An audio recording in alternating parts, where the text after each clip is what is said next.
بسم اللہ الرحمن الرحیم۔ السلام علیکم۔ یہ پارٹ نمبر 3 ہے۔ آج ہم آپ کی خدمت میں کتاب پیش کر رہے ہیں لاوا، مصنف مظہر الحق ایلوی، آواز کمل۔ یہ کتاب آپ کے لیے بک شیل لائبریری پاکستان کی جانب سے پیش کی جا رہی ہے۔ مزید معلومات کے لیے ہمارے نمبروں پر رابطہ کیجیے 0300291960، محمد اظہر لطیف، یا پھر 0345523451، محمد شفیق۔ تو آئیے سنتے ہیں پارٹ نمبر 3۔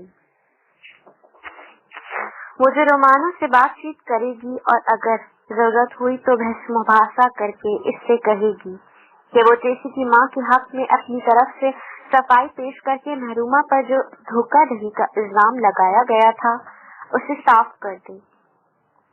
اگر رومانو نے انکار کیا تو پھر وہ ریوالور سے اسے ڈرا دھمکا کر اس سے اپنی ماں کے بے گناہ ہونے کا اعتراف لکھوا لے گی۔ پھر وہ یہ تحریر اعتراف لفٹنگ ملر کے سپرد کر دے گی اور وہ جو رومانو کو گرفتار کر لے گا، اور یوں اس کی ماں نیک نام ہی رہے گی اور پھر کوئی اسے برے نام سے یاد نہ کرے گا۔ اس کا دل بری طرح سے چاہ رہا تھا کہ کاش چارلس اس وقت اس کے ساتھ ہوتا، لیکن یہ کام ایسا نہیں تھا کہ اسے ایسے ہی کرنا مناسب معلوم ہوا۔ بہتر یہی تھا کہ چارلس کو اس معاملے سے الگ رکھا جاتا، اور یہی اس نے کیا تھا۔ جب یہ معاملہ طے ہو جائے گا اور جو رومانو سلاخوں کے پیچھے چھپ پہنچ جائے گا تو پھر وہ پوری داستان چارلس کو نہایت تفصیل سے سنا کر اس کی حیرت سے محفوظ ہوگی اور اس سے داد وصول کرے گی۔ ایک بھولا بھٹکارا راہ گیر بڑی فراغت سے چلا آ رہا تھا۔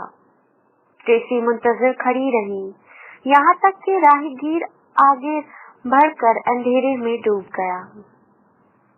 سڑک ایک بار پھر ویران تھی۔ اس نے آگے بڑھ کر دروازے پر لگا ہوا گھنٹی کا بٹن دبا دیا۔ کوئی جواب نہ آیا۔ مارڈی گراس کے تہوار کے دن بہت سے کلبوں میں بال ڈانس ہوتے ہیں۔ رومانو ایسے ہی کسی ڈانس میں گیا ہوگا شاید۔ ٹریسی نے سوچا، کوئی بات نہیں، میں انتظار کروں گی۔ جب تک وہ آ نہیں جاتا میں یہیں ٹھہروں گی۔ یکایک دہلیز کی روشنی جل اٹھی، دروازہ کھلا اور ایک آدمی دروازے میں کھڑا ہوا تھا، اور اس کی واضح قطع ٹریسی کے قدر حیرت انگیز تھی، کیونکہ اس نے ایک بے درد اور خوفناک گنڈے کو تصور کیا تھا جس کے بشارے سے بہینہ شیطانیت عیاں ہو، لیکن اس کے سامنے ایک پرکشش اور قبول صورت شخص کھڑا ہوا تھا جس یونیورسٹی کا پروفیسر ہو سکتا تھا۔ ہیلو، فرمائیے۔ اس کی آواز خوشگوار اور لہجہ دوستانہ سا تھا۔ آپ ہی جوزف رومانو ہیں؟ ٹریسی کی آواز میں ذرا سی لرزش سی تھی۔ جی ہاں، فرمائیے، کیا خدمت کر سکتا ہوں میں؟ بے حد شائستہ، بے حد منکر۔ کوئی تعجب نہیں کہ ماں اس کے دھوکے میں آئی، ٹریسی نے سوچا۔ میں اگر آپ سے فرصت ہوں تو میں آپ سے ذرا کچھ بات کر سکتی ہوں؟ رومانو نے اس کے فضول اور خوبصورت جسم کا جائزہ لے کر کہا، ضرور، تشریف لائیے۔ اور ٹریسی اس پیش کمرے میں آ گئی جو بے خوبصورت اور پالش کیے ہوئے نایاب فرنیچر سے سجا ہوا تھا۔ جوزف رومانو بڑے ٹھاٹ سے رہتا تھا۔ یہ سارا ٹھاٹ باج میری ماں کے روپے سے ہے، ٹریسی نے تلخی سے سوچا۔ میں جی بنانے ہی جا رہا تھا، کیا آپ لیں گی؟ کچھ نہیں۔ رومانو نے بڑی دلچسپی سے اس کی طرف دیکھا۔ تو کس سلسلے میں بات کرنا چاہتی ہیں آپ مس ٹریسی ہنسی؟ میں ڈورس ہنسی کی لڑکی ہوں۔ چند ثانیوں تک وہ خالی نظروں تک اس کی صورت تکتا رہا اور پھر ایک دم سے اس کی آنکھوں میں چمک آ گئی اور اس نے کہا، اچھا، میں سن چکا ہوں، جو ہوا بہت برا ہوا۔